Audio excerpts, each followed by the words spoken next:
You gotta have faith. George Michael sung it in the 80s, remember? You gotta have faith, the faith, the faith. You gotta have faith. There's countless songs about faith, actually, and how important it is. Even I have one called Faith. Look it up. Every other sermon goes on about how important faith is as well.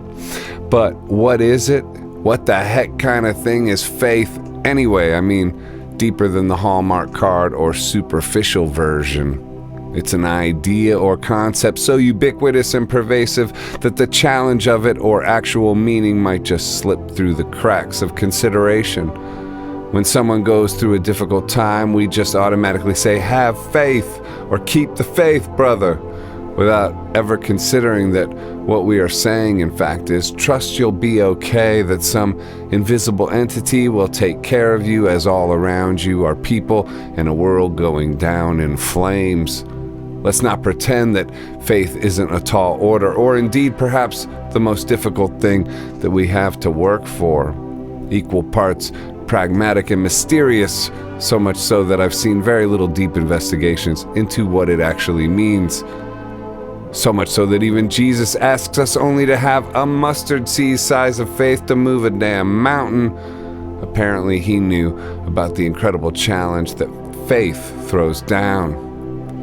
He must be with George Michael collaborating in heaven right now, singing like Elvis, maybe with Elvis in jean jackets by the holy jukebox into the clouds so we can hear the echoes. You gotta have faith, faith, faith, faith, faith. Faith is defined in the dictionary as this: faith, a noun, complete trust or confidence in someone or something. 2, a strong belief in God or in the doctrines of a religion based on spiritual apprehension rather than proof. Geez, straight away I see problems and confusion about the word in the official definition, starting off with calling it a noun rather than a verb. To my way of thinking, faith is less of a thing and more of an action, a daily action that the actions of our lives are in fact dependent on. And there is no final arrival at faith. Faith is always a work in progress, which in this world, if we are honest, even the most devout among us have to admit it's on a continuum of lesser and greater, depending on the day or the hour or even the minute. It's the engine in the car of our life that we never stop tinkering with. The definition starts out with the phrase complete trust, to which my eyes roll because that's contradictory to my relationship with faith and my idea of faith, full stop. Complete trust. If we have complete trust, then we need no faith at all. Faith is a multifaceted word, like a yin and yang symbol. It contains the opposite quality of the value it is reaching for. Sure, faith means trust to a degree, but its shadow of doubt is also implicit. Otherwise, we would just call it trust and leave it there. We'd say to our friends going through difficulties, keep the trust. Imagine actually saying that and the looks of confusion you would get. No, we say keep the faith because within that we are acknowledging the doubt and fear that's riding shotgun in the reaching for trust that more accurately describes what faith really is. And again, Jesus asking us only for a mustard seed is acknowledging that fact perfectly. He knows it's a tall order, but an essential order just the same. The second part of the definition is problematic as well: strong belief in God. And this is problematic because this frames believers in the wrong light and makes the bridge of faith more difficult to traverse for the non-believers, as if belief as well is not an action that is very much on a continuum and a living thing that ebbs and flows. Strong belief sounds so final, so resolute, but belief is always a work in progress and something that we don't just have, but rather something we strive for and fight for through a barrage of demonic strongholds in a war against opposing principalities. And that's the believers.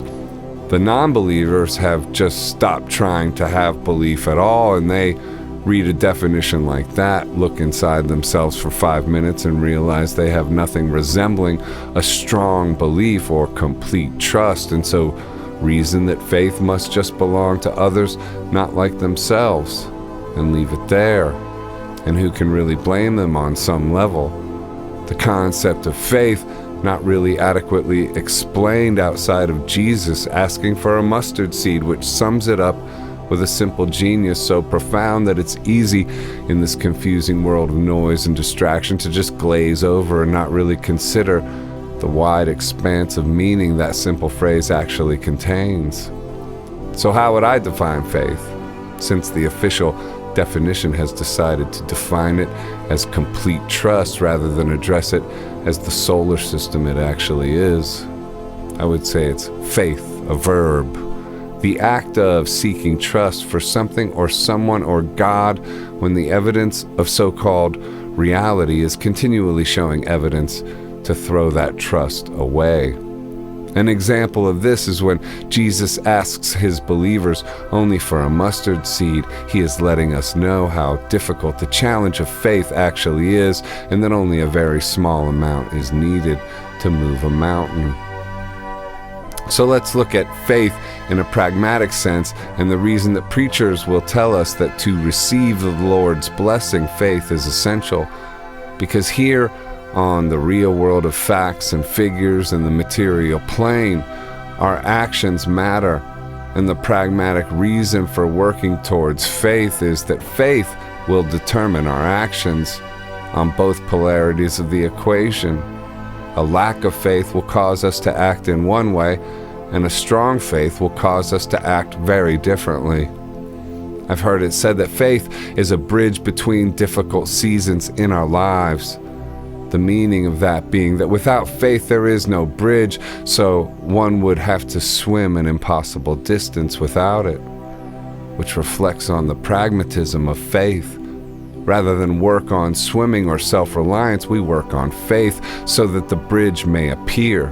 And self-reliance is misleading in that phrase as well, because working on faith is still a kind of self-reliance. But in my view, it's just a more intelligent version, because in my view, it's in cooperation with the nature of the world we live in, a world with God. Faith without works is dead, they always say in 12-step rooms. I like that. Similarly, not working on faith leaves you dead. So what is the bridge of faith that's going to save us from crushing difficulties?